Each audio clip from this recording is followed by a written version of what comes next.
Muy buenas noches y qué gusto de estar acá, domingo a la noche, el recinto de operaciones hoy cerrado, pero mañana va a ser un día distinto.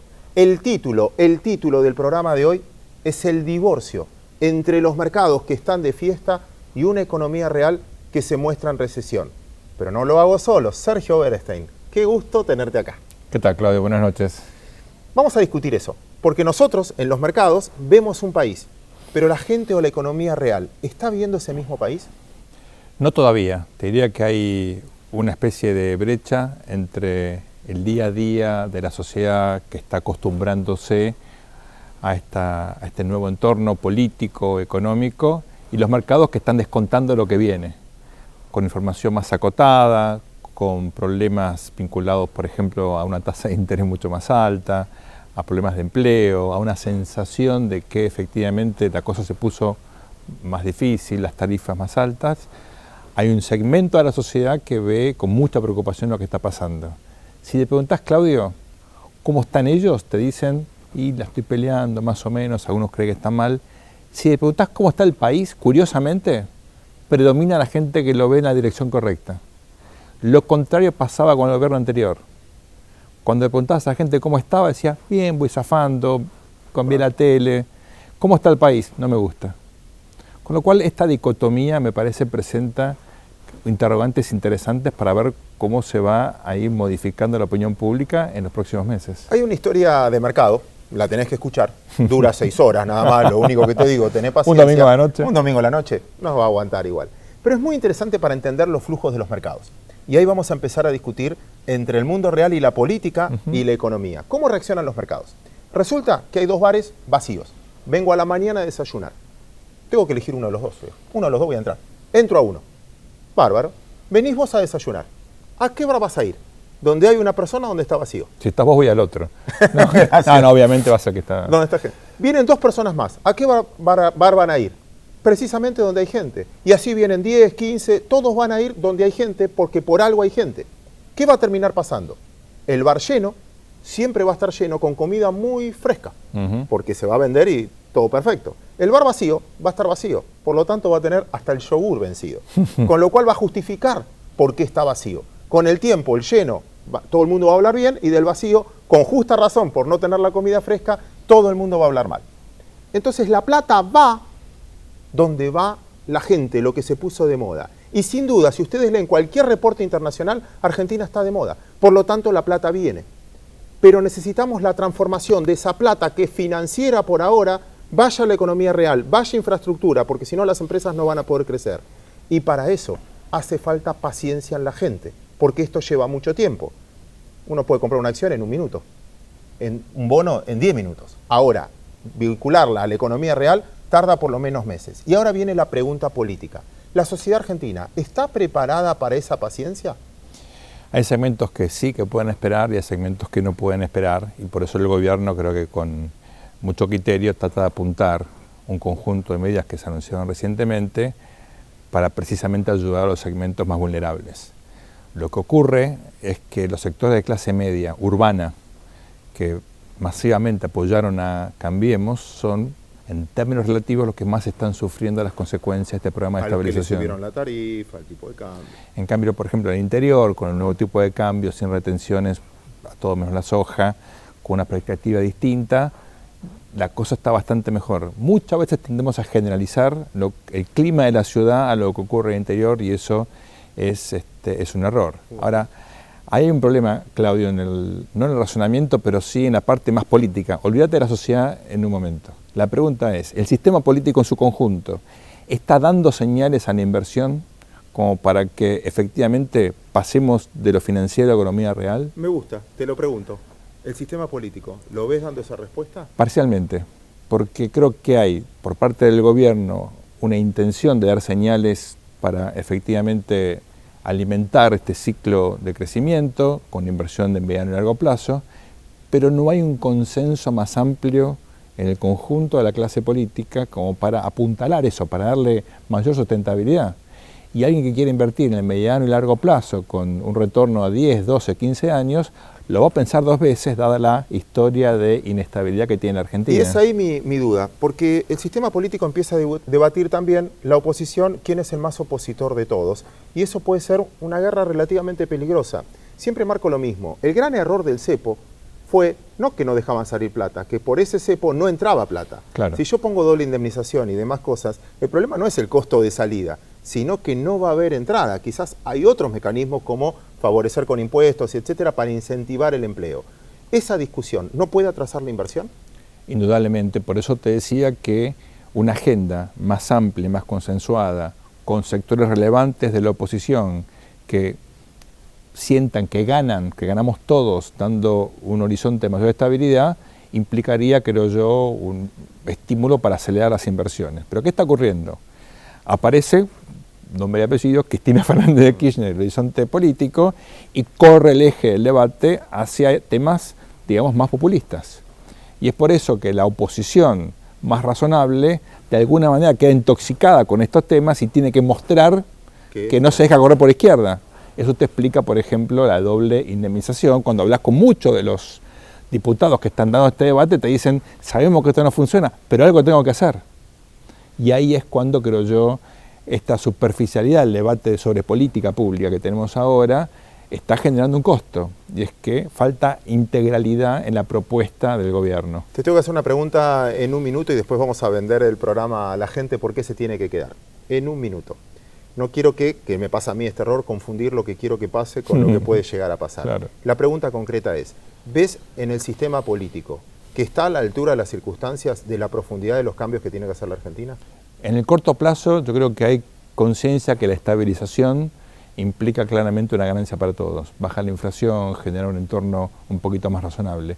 La gran duda es en el segmento más crítico, aumentar la productividad, ser más competitivos, la cosa más estructural. Ahí yo creo que hay todavía diferencias más significativas. Te dejo una para cada uno. Señores, ¿por qué usted se tiene que quedar del otro lado de la pantalla?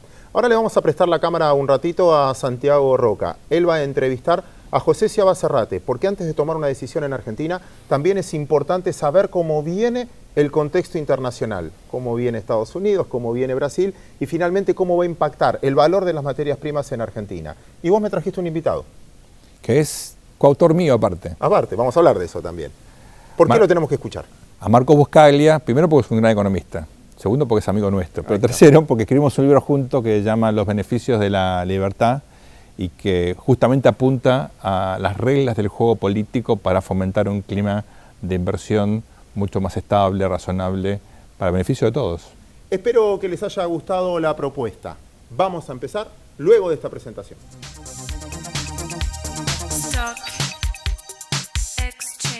A través de la red Agentes Miembros del Merval, acceda a una amplia variedad de valores negociables y operaciones en el mercado de capitales. Caja de Valores Sociedad Anónima, Central Depositaria Argentina, integrante del Sistema Bursátil Argentino al servicio del mercado de capitales, brindando confiabilidad, seguridad, privacidad y eficiencia en el registro, administración y custodia de valores negociables. Hola José, ¿cómo estás? Muy bien, Santiago. Bien, ahí Claudia nos dio el pase recién, así que vamos a introducirnos rápidamente a lo que es el mercado americano, que realmente nos muestra una expectativa interesante.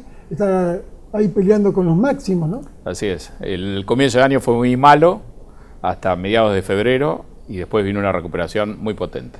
Una caída de casi el 14% de los máximos y una recuperación que ha recobrado todo lo que se perdió en un contexto difícil además, porque la economía está muy pesada, la economía global y la economía de Estados Unidos. Los balances no son buenos, los números de las compañías no son buenos. Lo único positivo es que eso se conocía de antemano y ahora los resultados, cuando son un poquito mejor que lo esperado, le dan bastante aire a las acciones. Ahora, si nosotros marcamos que los balances fueron realmente regulares, ¿no? Para marcar una posición, ¿cómo está el dólar contra el euro y contra el yen? Por ejemplo, ¿eso también hace que pueda exportar más a Estados Unidos? Te diría que la clave de esta recuperación es básicamente un cambio en la expectativa con respecto al dólar. La idea del superdólar, del dólar muy fuerte que gobernó todo este tiempo ha quedado un poquito de costado. No digo que archivada totalmente, pero de momento salió de escena. Y el dólar fuerte, la idea de que se iba a fortalecer más, era lo que estaba triturando, no solo a las acciones, te diría que mucho más a las materias primas, al petróleo, a las economías emergentes, a los bonos de calidad crediticia dudosa. Entonces, de alguna manera, y acá hay un responsable con nombre y apellido, Janet Yellen, la titular de la Reserva Federal, ella, al cambiar la postura de la Fed y de explicarlo con mucho detalle, creo que ha permitido que esta recuperación tome el nivel que ha tenido, si no, no hubiera llegado tan lejos. O sea, ¿te acordás cuando Ben Bernanke daba enunciados y marcaba una posición? Ahora Yellen no lo hace, habla y el mercado no le cree, ¿no? Dependiendo de qué tema se trate, le cree más o menos. Acá hubo dudas, porque hay una parte importante de la Fed que quiere ser más agresiva y que incluso salió a explicar su apoyo a una suba de tasas la semana que viene, pero Yellen no dejó lugar a dudas y nadie discute que en la Reserva Federal Yellen es la que corta el bacalao. Ahora, el empleo está prácticamente en el 5%. El desempleo sí, el empleo está creciendo todos los meses, hace ya muchos meses. Las condiciones laborales que eran pobres 2 o 3 años atrás y que obligaron a lanzar, por ejemplo, el famoso QE3, las condiciones laborales hoy te diría que están comportándose mejor que la propia economía. Ahora, sí, en Europa vemos a Mario Draghi dando más estímulos, ¿no? Sí. ¿Eso cómo repercute en el mercado internacional? Te diría que había un problema. Japón y Europa dando mucho estímulo, la Reserva Federal operando a contramano, prometiendo una suba de tasas que podía ser bastante virulenta. Y acá el cambio mágico es que da toda la impresión, pero no ha sido anunciado así, de que hay un acuerdo entre las autoridades principales, ministros de Finanzas y bancos centrales, en el ambiente, te diría, del G20, y gracias a ese acuerdo ya no hay esa discrepancia de direcciones en las políticas. Entonces nadie está haciendo nada, lo cual es muy cómodo para todos, pero ha vuelto la calma gracias a eso, y eso se observa y se puede medir con mucha facilidad, viendo los precios desde el petróleo, que estaba, si te acordás, por debajo de $30, con pronósticos de caerse a $20, y ahora vale el doble de ese pronóstico, con mejoras en todos los fracaso en la ronda de Doha, sí. Y el petróleo rebotando, ¿cómo lo podés analizar eso? El fracaso en la reunión de Doha, te diría que era un test, un examen para el precio del petróleo, porque había subido supuestamente porque había un acuerdo entre Arabia Saudita, los países de la OPEC, y Rusia, que no es miembro de la OPEP, pero que es un productor y exportador importante. La verdad que ese rumor fue muy fuerte, no se comprobó, la caída del petróleo duró muy poco y el petróleo volvió a estar firme. Entonces queda claro que hay algo que va más allá, inclusive, que los acuerdos entre los países productores. Y yo creo, te repito, lo que está atrás, el elemento que explica este giro es precisamente esta perspectiva de que el dólar no va a ser tan arrasador como se pensaba. Y para cerrar este segmento internacional, no podemos dejar a China de lado, ¿no? Bueno, y China viene desacelerando. Viene desacelerando fuerte, y lo que los mercados no saben es dónde hace piso esta desaceleración, y de ahí los nervios. Aparte hay una crisis crediticia de arrastre que hay que arreglar, hay platos rotos que pagar, y eso complica la situación. Pero también, con este entorno amigable entre los distintos países, lo que también ha salido de escena es la idea de que a lo mejor China sorprendía con una devaluación del yuan no anunciada y podía generar una fuente adicional de incertidumbre. Así que hay calma, porque te diría, todos los jugadores principales parecen haber aceptado que lo mejor es dejar pasar la cosa y esperar. Bueno, esta semana Nueva York tuvo a los argentinos tratando de arreglar con los dólares, finalmente arreglaron, y bueno, y vamos a pagar, esta semana que pasó también se pagó. Así y esto es lo que me gustaría, esa demanda tan fuerte que hubo. Tuvimos casi 15 años en default, yo te diría 10 años de más, entonces podría haber arreglado antes, finalmente se arregló muy bien. El paso que restaba era la ingeniería de pago, una operación muy complicada a priori, y que terminó saliendo muy bien porque fue muy bien ejecutada, encontró muy buena respuesta, y te diría que ha cerrado un capítulo que es una bisagra muy importante en la política que tiene pensado el gobierno hacia adelante. ¿Te gustó la tasa? La tasa va a ser mejor hacia adelante, no está mal. Te diría, la operación era complicada por el monto, aunque después el monto haya parecido irrisorio porque las ofertas fueron muy superiores. Y por otro lado, te diría, el problema es que todo el mundo sabía que Argentina tenía una fecha límite y que necesitaba juntar una cantidad grande de fondos. Si esos elementos no hubieran estado presentes, me imagino que la subasta hubiera sido todavía mejor, pero no me quejo, fue una tasa mucho mejor de lo que uno hubiera podido esperar, coincidió con un buen momento del mercado internacional y creo que fue bien armada y es un precedente como para esperar mejorías significativas hacia adelante. José, gracias. José Giaba Cerrate pasó con nosotros.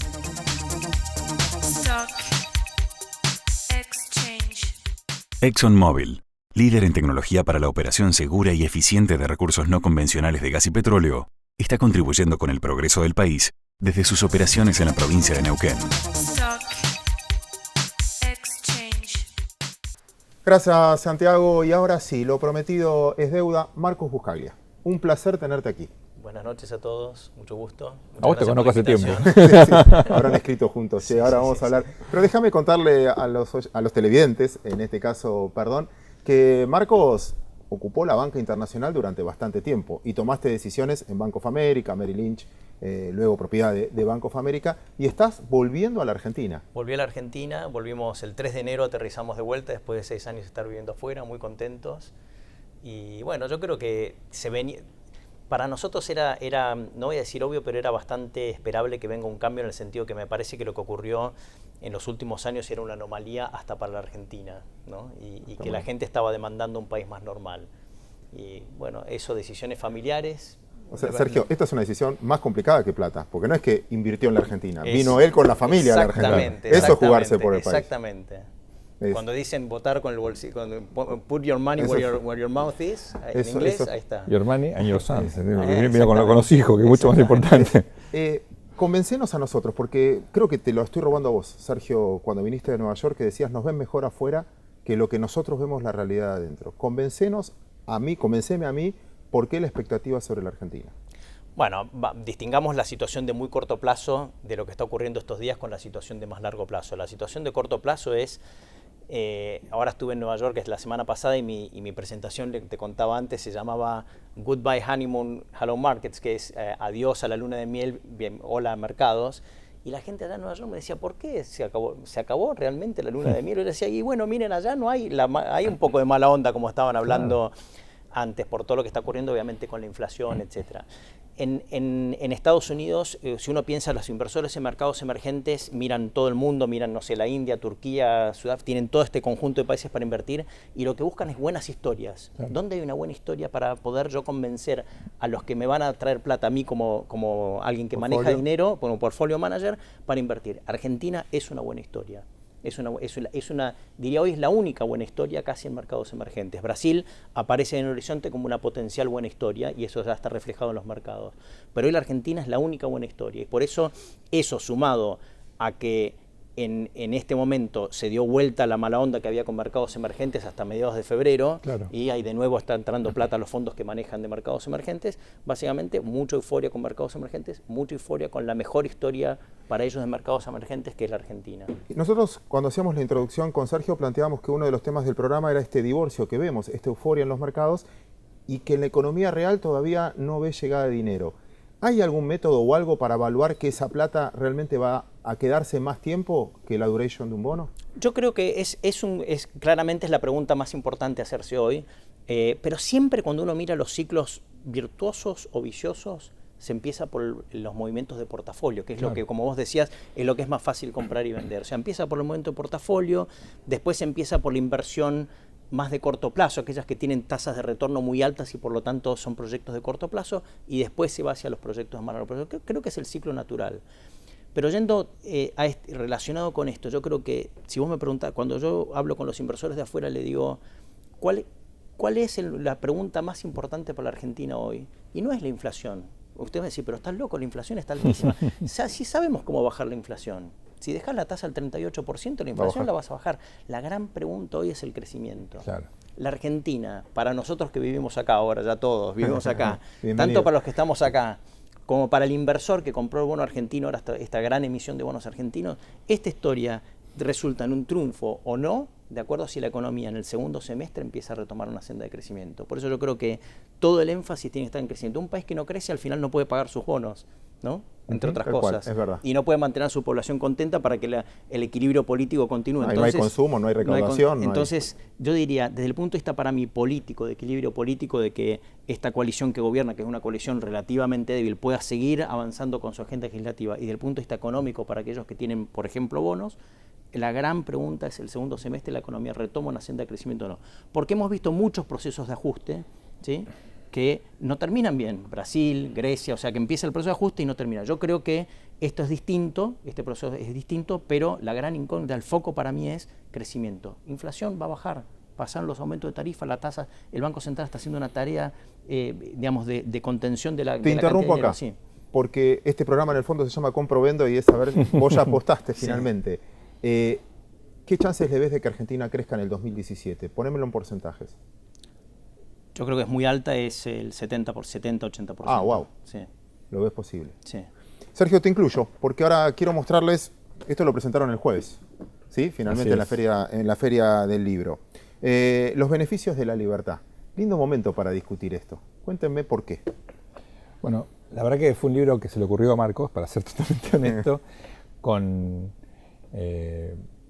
la intención de discutir instituciones, reglas de juego, política. Y la verdad que fue interesante, esto lo empezamos a escribir en el 2013, wow, justo cuando en Argentina había como dudas respecto del resultado del proceso electoral de 2013 y obviamente de 2015. Y la pregunta que nos hacíamos era: ¿qué tipo de debate, más allá de las cuestiones de coyuntura, necesitaba el país? Y ahí coincidimos en que lo importante era discutir instituciones. Lo interesante es que Marcos, como economista, coincidía conmigo. Yo soy politólogo, me dedico a esto, pero lo interesante es que un economista también tenga el mismo diagnóstico. Y lo interesante es por qué.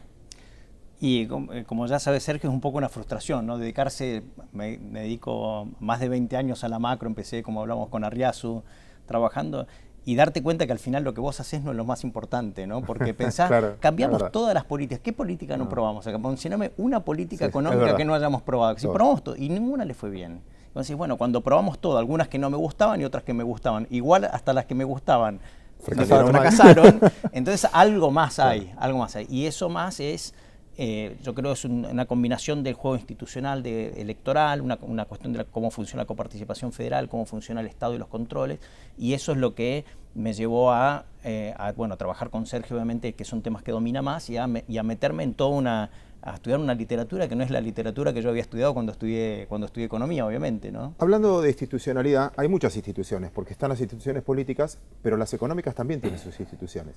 Porque un cheque en el fondo, una hipoteca, un bono, también es una institución. La moneda también es una institución, porque es la credibilidad a largo plazo, claro, sobre cualquier cosa que hacemos. Dicho esto, desde algún punto de vista, yo me voy con un sabor mucho más alegre cuando vi la discusión en el Congreso sobre el arreglo con los holdouts, la ley de cerrojo, porque vi que se mejoró, se debatió. ¿Es una ilusión por necesidad o creen que esta institucionalidad pasa a ser tan necesaria que se van a poner todos de acuerdo? Nosotros rescatamos mucho ese debate, porque es el ejemplo de lo que debería ocurrir siempre, y es que el Congreso debate, se enriquece un proyecto del Ejecutivo, se modifica, mejora muchísimo, y se logra un consenso amplio. Entonces, nuestra visión es que lo mismo hay que aplicar a otras políticas y que lo más importante es acordar reglas que te permitan estabilizar los horizontes de decisión de mediano y largo plazo. Como siempre cuenta Marcos, alguien que va a invertir, por ejemplo, en ahora infraestructura para recuperar la inversión en 30 años, no le importa si este gobierno tiene las políticas correctas. Lo que le va a importar es si esto se va a sostener a lo largo del tiempo. Y la historia de Argentina es nefasta en ese sentido porque ha cambiado pendularmente de una forma muy, muy extrema. Entonces, lo que nosotros pensamos es que el Congreso, el Poder Judicial, las provincias, la sociedad civil, tienen que recuperar protagonismo, lo cual implica acotar el poder presidencial, y para eso hay un conjunto de reglas muy básicas que no requieren ni reformar la Constitución, ni nada, digamos, demasiado riesgoso ni extraordinario, y que pueden mejorar la calidad de la democracia. El libro propone finalmente esos cambios. Les pongo una pregunta un poquito más agresiva de corto plazo, porque quizás políticamente uno ve una madurez mucho más importante, quizás por necesidad. Claro. Pero un politólogo amigo nuestro dice que el problema más cierto que tiene la Argentina en el corto plazo es la calle. ¿cómo haces para también aplicar institucionalidad en la calle? ¿Cómo haces para frenar un corte? ¿Cómo haces para frenar una propuesta? ¿Cómo haces para protesta o lo que fuera? ¿Cómo haces para gobernar en un momento donde la sociedad todavía vive de la convulsión? No sé, si no estaría acá. No, yo creo que hay que tener ahí una visión muy pragmática. Idealmente uno querría que la sociedad tuviese mecanismos para canalizar sus demandas que sean institucionales, los partidos políticos, los sindicatos, las ONG, que no fueran necesarios salir a la calle para que efectivamente el gobierno reaccione. Por eso mejorar la calidad de la política debería acotar la cantidad de conflictos que escalan y terminan generando un piquete o una manifestación. Pero cuando tenés eso, no puedes pretender, cuando ya tenés la manifestación, no puedes pretender que de la noche a la mañana una sociedad que viene con una gimnasia, con una dinámica de participacionismo callejero, se acote porque vos pones por ejemplo, un protocolo para regular eso. Claro. No existe eso, en ninguna parte del mundo. Entonces aquí hay un proceso en el cual mejorás los sistemas de canalizar conflictos y vas educando a la sociedad también en una forma mucho más razonable de participación. De la noche a la mañana no cambia nada, nunca. Claramente mencionabas algo y Marcos, quiero cerrar la nota preguntándote lo siguiente, porque bien como decía Sergio, sin una educación mediano y largo plazo no vas a transformar esto. Y la pregunta va a ser simple, sobre todo que la comunidad judía venimos de salir de Pesaj, es ¿por qué creemos que esta vez va a ser diferente? Si fracasamos siempre en distintos intentos con distintos ministros y demás, dame una chance, es más, no me hables a mí, háblale a tus hijos, que son muy jóvenes y los trajiste muy chicos y los trajiste acá a la Argentina. ¿Por qué esta vez va a ser diferente? Yo creo que algo que venimos resaltando con Sergio a lo largo de todo este debate, hay varios factores que van a permitir esto esta vez. Primero es, cuando vos mirás el gobierno y la oposición, tenés un conjunto de políticos que se han hecho a la vida política en democracia. Pensá Massa, Urtubey, etcétera, etcétera. Entonces, toda esa gente tiene una formación democrática muy distinta a la gente que se hizo a la política en los 70, donde digamos, se resolvían las cuestiones a los tiros. Y mucho más enojados en aquel entonces. Y mucho más enojados. La convergencia ideológica de esta gente también es bastante grande, es mucho más grande de la que uno ve en cualquier país que uno pueda analizar, cualquier otro país de la región inclusive. O sea, hay muchos factores. Y te digo otro más, estamos en el año del Bicentenario, no nos olvidemos eso. Todas las urgencias nos hacen olvidar que este año es el Bicentenario de la Declaración de la Independencia Argentina. Y yo creo que esos son los momentos donde la gente dice, bueno, paremos la pelota y pongámonos a pensar de nuevo en el largo plazo. Y la gente que hizo la independencia, la gente que hizo después la Constitución de 1853, es gente que tenía la cabeza en pensar un país grande, ¿no? Pensaban en grande. Y eso es lo que hizo que Argentina en algún momento fue un país grande. Yo creo que este es un año muy especial, con una dirigencia muy especial para poder encarar este tipo de reformas. Brillante respuesta, hasta me tentó. Te vas optimista. Es verdad. Este lunes compras acciones. Es verdad, está muy bien. O mantengo las mías todavía. Bueno, muchísimas gracias, Marcos, por venir hasta acá. Bienvenido a la Argentina. Muchas gracias. Honras a esta patria que vuelva. Bueno, es tu patria también. Muchas gracias. Nosotros vamos a seguir de esta manera. Santiago Roca nos va a hacer un resumen de la semana y después vamos a discutir en el famoso Comprovendo con un montón de operadores cómo sigue la semana financiera. A través de la red Agentes Miembros del Merval, acceda a una amplia variedad de valores negociables y operaciones en el mercado de capitales. Caja de Valores Sociedad Anónima. Central Depositaria Argentina, integrante del sistema bursátil argentino al servicio del mercado de capitales, brindando confiabilidad, seguridad, privacidad y eficiencia en el registro, administración y custodia de valores negociables. Bien, ahora vamos al resumen internacional para la semana próxima. Dejamos atrás quizás una semana interesante donde hubo volatilidad y casi llegando a los máximos. Y ahora tenemos el GPI de Estados Unidos y tenemos la reunión de la FED que va quizás a traer un enunciado diferente a lo que estábamos acostumbrados a escucharle a Yellen. Y también tenemos que observar los commodities. El petróleo, uno de ellos que marcó en la ronda de Doha algunas diferencias entre la OPEP, y ahí Irán y Rusia son los que más trataron de buscar una ventaja, pero no hubo acuerdo, pero el petróleo sigue marcando una pequeña suba.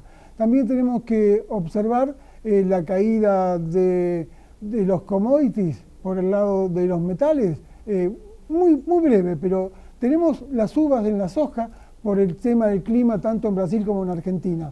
El otro punto es que Brasil tiene el juicio político a Dilma Rousseff y el Senado tiene la palabra, y creo que allí tenemos una expectativa realmente muy fuerte.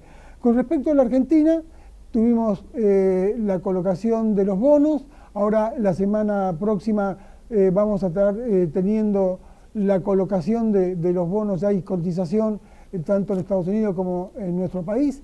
Y bueno, en el mercado gris se trabajó mucho abrió con $1 arriba y terminó con $3 arriba, un apetito muy importante para la compra de estos bonos. Y también tenemos en Argentina la llegada de balances. La llegada de balances que termina el 8 de mayo, y por ahora tenemos un mercado que tiene muchas ilusiones de suba porque la economía está no creciendo, pero la lluvia de dólares que llega también nos da confianza.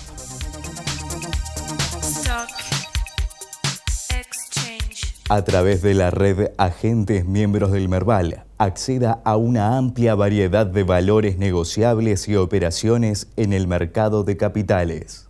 Caja de Valores Sociedad Anónima, Central Depositaria Argentina, integrante del Sistema Bursátil Argentino al servicio del mercado de capitales, brindando confiabilidad, seguridad, privacidad y eficiencia en el registro, administración y custodia de valores negociables. Gracias, Santiago, por esta presentación. Y señores, se viene el debate de mercado. Pero déjenme contarles una historia. Antes, hace mucho tiempo, en el recinto, todos los recintos del mundo empezaban de la misma manera. Antes del inicio, a la hora del inicio, se tocaba una campanada. Y como fue siempre el sueño de mi vida, vamos a arrancar este debate precisamente de esta manera. Así arrancaba el recinto antes, así que, muchachos, arrancamos. Leo, placer saludarte. Paula, Rubén. Buenas noches. Empiezo, Leo, contigo. Colocación de bonos esta semana. Un concepto. Excepcional, cortito y al pie. Mucho más de lo que se esperaba, obviamente órdenes lo que se llaman engordadas, cuando uno sabe que no te van a dar todo lo que querés. Pedís de más. Pedís mucho más. Pero en términos generales, esa sobredemanda lo que hizo es que el costo de endeudamiento de la Argentina caiga en promedio 50 puntos básicos. Así que menor costo de financiamiento, el retorno a los mercados, me parece que es un buen inicio para empezar a ir ordenando el país y toda la tarea pendiente que tiene el gobierno actual. Pero te tengo que llevar al grano. Ya conocemos la colocación de bonos. Más o menos va a haber 4 y va a haber una curva de bonos que rinde más o menos entre qué valores. Mirá, podemos hacer un promedio de 7,5. Más allá del cupón al cual salió la licitación, lo interesante es que los bonos inmediatamente empezaron a subir. Así que ya hoy podemos estar hablando incluso de una tasa menor a la de salida. En parte debido a que se terminó colocando mucho menos de la demanda que hubo. Entonces, claro, es básico, mucha demanda, poco producto, oferta, aumenta el precio. Y perdón la pregunta tímida ahora, ¿a estos precios vale la pena comprar? Mira, ahora la pregunta es depende para qué. Si uno quiere multiplicar su capital, hay que ir a buscar otras cosas. Otros bonos, acciones, después seguramente lo vamos a charlar. Me parece que los bonos argentinos entran en una carrera donde creo que van a subir de precio, van a subir las paridades, pero sobre todo el atractivo es que podés devengar una tasa interesante.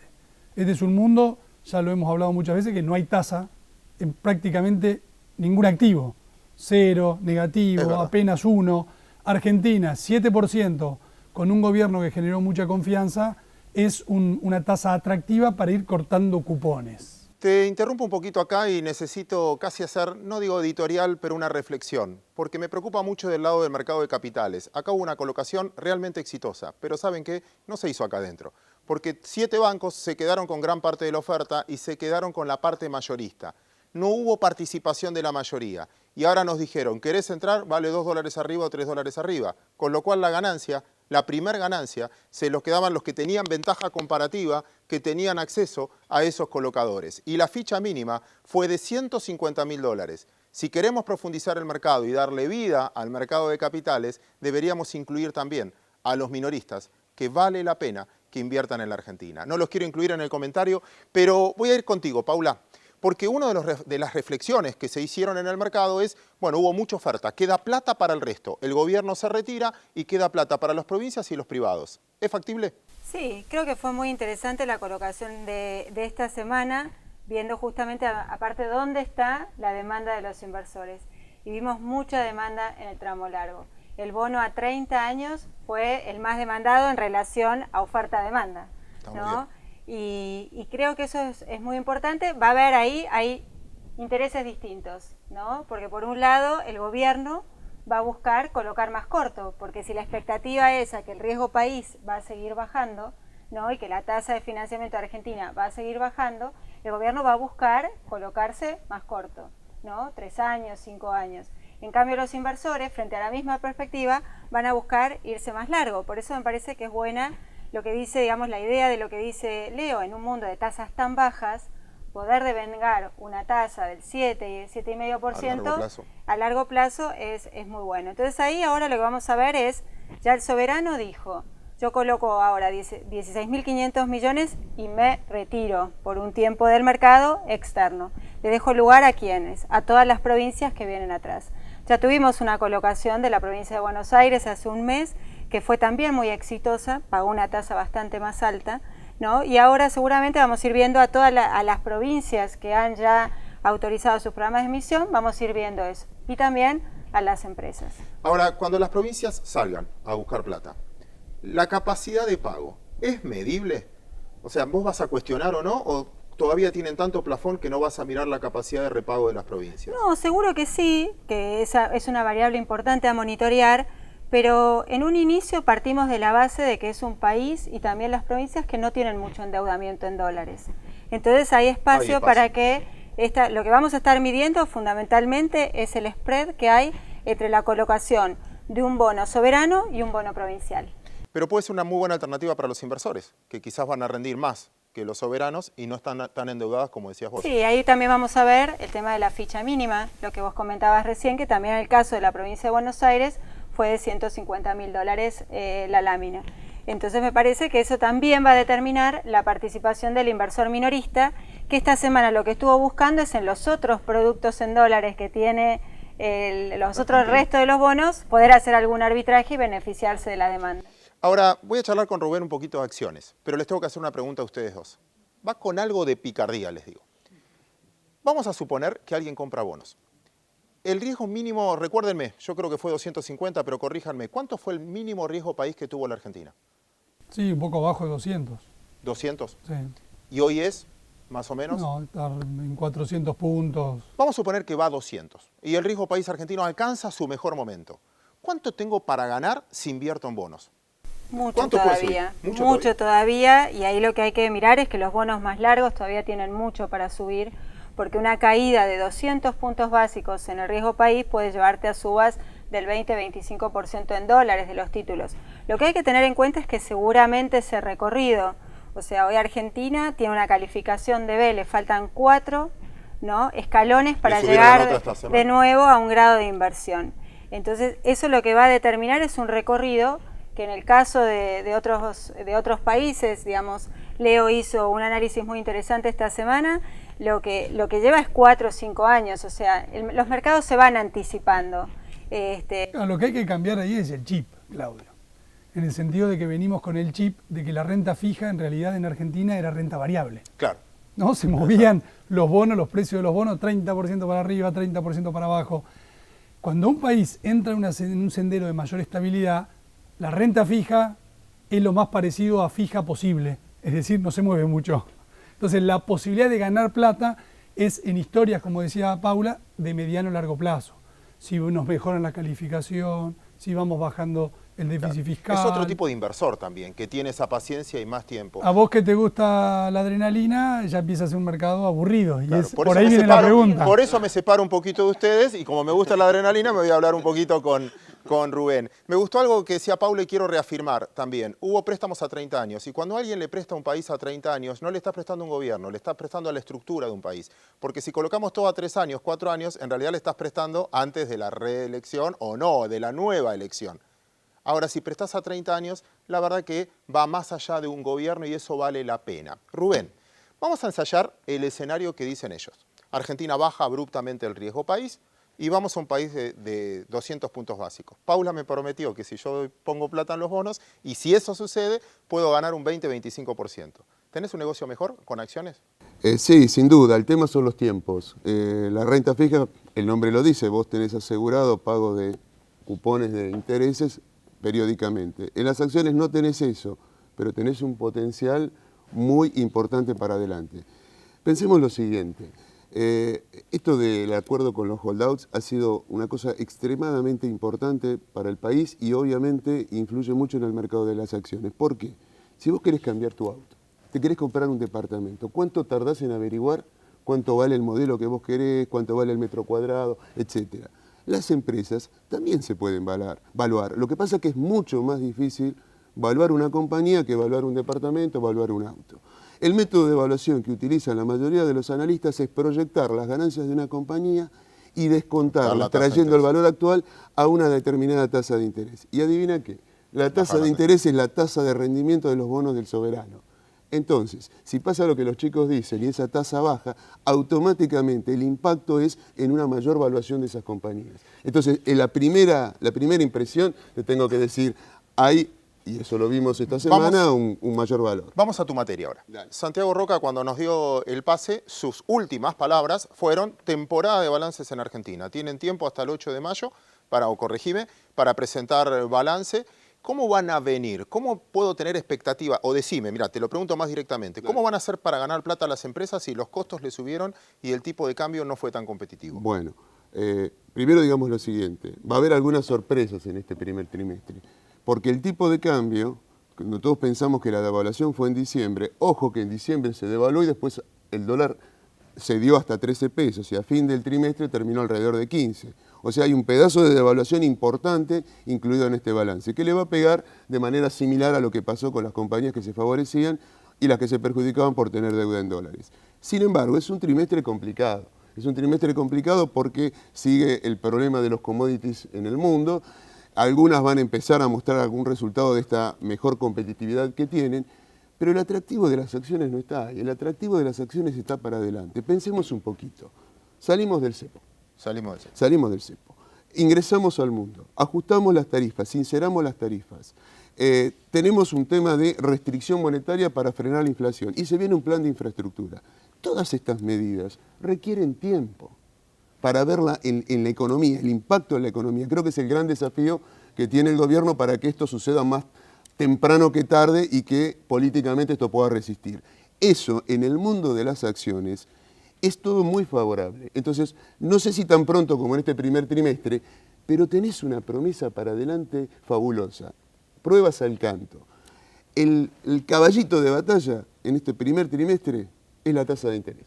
Todo el mundo queriendo meter dinero en Levac al 38% anual. Pero no es el que más ganó, ¿no? El Merval está casi 20% arriba y no llegamos al término del cuarto mes del año. Con lo cual, ¿qué es lo que está sosteniendo esto? Toda esa expectativa futura y hay más cosas para pensar. Ahora te dejo un poquito, Leo, te voy a meter en un compromiso. La semana pasada, cuando empezamos el programa dijiste, compro YPF. Sí. Y la verdad te fue bien. Sí. ¿Qué hago? ¿Las vendo o me las quedo? Esa es la pregunta. Mirá, me las quedo. A pesar de que fue el papel que se destacó de los líderes, de los que más operan, más volumen, se destacó en la última semana. Creo que el petróleo ya hizo un piso. Creo que el petróleo no tiene que ver con lo que se decida en la ronda de Doha o en las reuniones de la OPEP. Creo que el petróleo tiene que ver con la producción y la demanda de Estados Unidos. En ese sentido, el consumo de combustible... Para. Sí. Leí un informe de Paula que decía, el dato de la semana, la producción de petróleo está bajando, y eso fue dato alentador, pero los inventarios siguen siendo altos y por eso vimos mucha volatilidad en el petróleo. Bueno, dicho eso, me conviene las que extraen... Hay que separar entre inventario de productos refinados de productos crudos. Entonces ahí entran las refinerías y la utilización de refinerías. Lo interesante es qué pasa con la demanda final, que es en definitiva, por ejemplo en Estados Unidos, el consumo doméstico, cargas nafta, hogares, etcétera. Estamos viendo niveles de crecimiento cercanos a 4%, que para una economía desarrollada no son muy normales y muy típicos. Entonces, la demanda reacciona a la caída de precios. Eso es una buena noticia. La caída de precios hace que se produzca menos. Eso también es una buena noticia. Petróleo de 20 y pico para mí no vamos a volver a ver. Se queda, tampoco vamos a verlo en 60, 70. Pero en ese contexto, me parece, y la idea de YPF tiene obviamente un componente de evaluación, pero tiene un componente que es mucho más interesante, que es de flujo. ¿Sabés qué papel no tienen los fondos que están comprados en Argentina? YPF. ¿Sabés por qué? Por el problema que había con el petróleo internacional. Los volúmenes de los últimos días en el ADR te están marcando que la plata entra al papel que no tengo. Banco ya tengo. Te interrumpo acá que quiero generar mercado. Dale. ¿Te tentó o tenés algo mejor? Porque también competimos en tu industria y vos manejás muchos minoristas. Y tenés la tentación de una LEVAC que todos los martes se revalúa o se renueva a 38% anual. ¿Te convenció más lo de él? Lo que pasa es que son para inversores distintos. El inversor de renta variable no es el mismo inversor de renta fija y, digamos, si son dos perfiles distintos. Obviamente que YPF, me parece que todos los papeles que son puro riesgo argentino se van a ver beneficiados por la caída en el riesgo. Ahora bien, en el corto plazo, me parece que las LEVAC siguen siendo una opción para el que es un inversor conservador, para el inversor promedio. Y las próximas semanas van a ser muy importantes, porque ahora viene la pregunta de hasta cuándo vamos a tener este nivel de tasas, ¿no? Que lo que hay que tener en cuenta es que las tasas pueden empezar a bajar, ¿no? Pero lo que es importante ver es cuánto va a bajar también la tasa de devaluación esperada, la tasa de inflación esperada, claro, porque lo que yo creo es que vamos a seguir teniendo tasas de interés reales positivas en pesos. Claro, que eso está muy bien lo que decís. Ese es el punto. Porque si baja todo más, sigue siendo una buena... Puede parecer que la noticia, pierden atractivo porque bajó la tasa de interés, y hay que ver cómo va bajando, digamos, cómo se van trasladando todas esas expectativas. Y ahí vienen definiciones bien importantes ahora, después de haber normalizado, digamos, la relación con los holdouts. ¿Por qué? Porque las próximas semanas, ¿qué es lo que vamos a tener? El programa fiscal del gobierno, donde vamos a ir viendo cuál va a ser la meta, digamos, de déficit, ya habiendo cumplido con el pago a los holdouts y ya habiendo, digamos, más claras las fuentes de financiamiento que va a tener el gobierno en este nuevo contexto, y después van a venir las metas monetarias del Banco Central. Y ahí vamos a poder empezar a tener entonces una guía. Estamos teniendo minutas del Banco Central que son mucho más específicas, ¿no? Que van marcando que hasta que no haya una señal de que los precios están empezando a caer, las tasas se van a mantener altas. Pero lo que yo trato de transmitir es, no implica que las tasas bajen, el hecho de que el atractivo de la tasa en pesos no se mantenga. Te llevo en el mismo razonamiento. Entonces, en un comprovendo definido, me conviene en este escenario, y viendo las minutas del Central como decís, posicionarme en un bono en pesos a más largo plazo o seguir renovando cada 35 días LEVAC. Lo que pasa es que no tenés mucha especie tampoco, ¿no? Digamos, yo seguiría renovando a 35 días y obviamente me parece que en las próximas semanas quizás empezaría a alargar la duration. ¿La duration qué quiere decir? Digamos, ir colocando a plazos un poco más largos, ¿no? Donde los fideicomisos otra vez también tienen mucho atractivo. La clase B de los fideicomisos, poder asegurarme, si yo pienso que la tasa de interés, que la tasa de inflación va a bajar, que la tasa de devaluación también va a bajar, colocarme, digamos, larga en pesos es una buena opción. Para eso hay que tener el horizonte de tiempo para poder hacerlo, ¿no? Eso es importante. Un buen punto que vamos a desafiar a Rubén ahora. Hay un buen punto porque la entrada de LEVACs hizo que mucha gente venga al mercado y hubo muchas aperturas de cuenta nueva. Y en algún momento el agente, vos le dirás a tus clientes, mira, hay un negocio mejor. Sí, sí. Pero dijo YPF. ¿Tenés algo mejor para mejorarme? A ver, yo entiendo lo que él dice. Hay una cosa que tienen en común. Los que compran LEVAC, los que compran títulos, los que compran... Todos quieren ganar plata. Lo que es diferente es la aversión al riesgo que cada uno tiene. Siempre le decimos a la gente, mira, si vos compras esto y no podés dormir de noche, te duele el estómago, te estás lavando las manos, quédate en el plazo fijo. Bueno, ahora, yo no tengo dudas, no me lavo las manos, no tengo dudas que la bolsa, las acciones le van a ganar a todo. Lo que no te puedo decir es en qué momento va a pasar, pero salvo que el plan termine mal, si yo tendría que definirte esto, estamos mal porque todas estas medidas que comentamos antes están generando cierta recesión, es imposible que la actividad económica subsista con este nivel de tasas de interés, por eso comparto que las tasas de interés van a bajar. Primera cosa, si el mercado se movió como se movió hasta ahora, hablo de la renta variable, con semejante nivel de tasa, ¿a dónde va a ir la plata cuando baje las tasas de interés? Estará el señor que me dice, no, yo no, mi riesgo no está, pero habrá alguno que dice, bueno, ahora que estoy acostumbrado a estos rendimientos, y viendo lo que decía Leo, el tema de los flujos, está claro que cuando se abran las compuertas para que algunos inversores institucionales grandes, billeteras grandes, que hoy no pueden comprar Argentina, y estoy hablando del cambio de calificación para nuestro país, cuando eso se habilite, la puerta de entrada al mercado son las grandes empresas, las líderes, y obviamente, y comparto con Leo, las empresas, obviamente las que no tienen, tienen un gran atractivo. Los bancos en este primer trimestre, que no te contesté en la pregunta anterior, creo que van a mostrar los mejores balances, entre otras cosas porque también tienen una gran cartera de títulos públicos, y entre otras cosas porque esta semana se conocieron los datos del mes de febrero y hay bancos que tienen un 100% de resultado positivo por sobre lo que ganaban en febrero del año anterior. O sea, cuando uno extrapola esto al trimestre, bueno, ya sabes por dónde va a venir lo mejorcito. Y hubo dos que colocaron deuda que cuando sacaron la plata que ganaron, si es que se quedaron con tenencia y vendieron el mercado, también van a ganar un extra importante. Bueno, entonces hay una serie de papeles dentro del panel líder, que para mi gusto tenemos pocas compañías, que seguramente van a ser las privilegiadas de acá al futuro. Hay una enorme zanahoria con esto del cambio de calificación de país fronterizo a país emergente, pero hay un par de cosas más. Las empresas argentinas, vos sabés, Claudio, no realizan ajuste por inflación. Desde la época de Domingo Cavallo eso está vedado, con lo cual los patrimonios de las compañías uno intuye que son superiores a lo que muestran los números de los balances. La famosa valuación que dice Leo. Tengo una ronda más de tiempo, así que voy concretando. Leo, próxima semana, ¿qué le decís al televidente? Mira, hay varias cosas para mirar. Yo lo que diría es, se terminó la agenda de los holdouts y hay que empezar a mirar la agenda post-holdouts. Y creo que ahí, para la gente que viene hablando mucho de bonos y cifras que dice toda esta plata no debe entrar ni en mi auto, que no entra, es mucha plata, ¿qué es lo que viene hacia adelante? Y me parece que ahí el programa está muy claro, que la gente va a poder empezar a percibir hacia dónde vamos y por qué se tuvo que arreglar este tema. Entonces, lo que vienen y lo que veo es muchísimo interés en invertir, ya no en comprar bonos, en hacer inversiones reales, y ahí se van a tener que aprender unas siglas que son otra vez las 3 P's, PPP, que es Public Private Partnership, la asociación público-privada. Creo que el gobierno va a ir por ahí para tratar de captar inversiones privadas que se apliquen a distintas cosas en energía, en transporte, en rutas, todo financiado por los privados.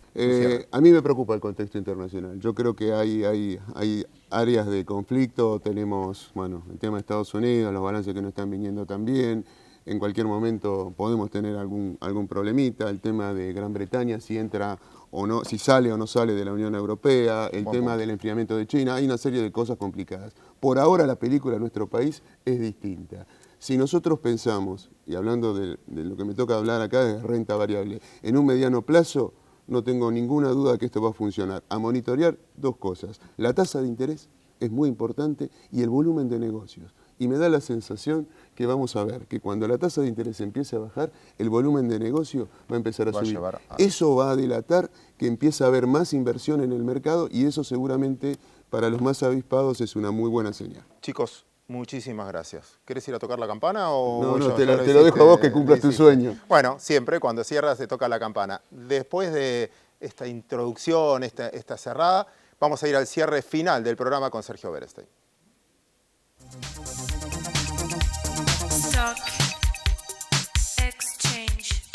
ExxonMobil, líder en tecnología para la operación segura y eficiente de recursos no convencionales de gas y petróleo, está contribuyendo con el progreso del país desde sus operaciones en la provincia de Neuquén.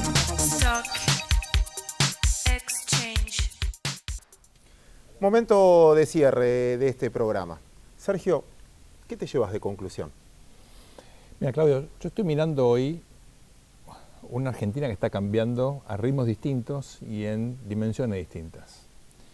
Mirando la política, por ejemplo, cambia el rol del presidente. Es un sistema menos presidencialista del que estábamos acostumbrados, por eso la justicia actúa más autónomamente, el Congreso tiene un rol que antes no tenía, los gobernadores aparecen otra vez. Sí, los ministros hablan solos sin pedir el permiso. presidente al lado. O si piden permiso no se nota. Pero yo te digo, es un cambio importante que requiere tiempo para que los actores aprendan, para que todos se acostumbren. El gabinete tiene un rol distinto. Ese es un cambio muy importante.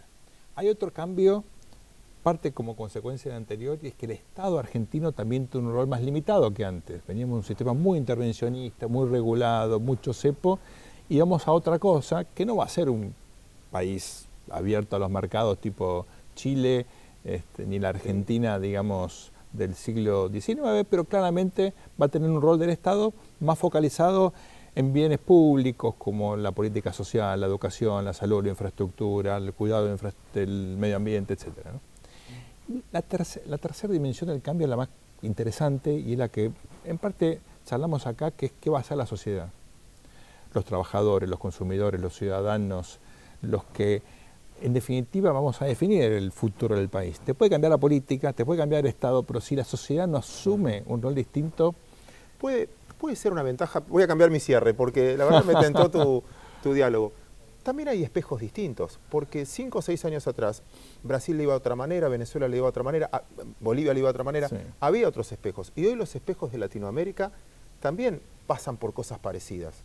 Corrupción, etcétera, la reacción de la sociedad a la corrupción. Sí. Eso también te puede dar más paciencia. Hay como un clima regional no menor con los líos de Brasil, obviamente cambios también vinculados a la crisis de Venezuela, los paradigmas duros, digamos, del neopopulismo con commodities altos, ya eso pasó.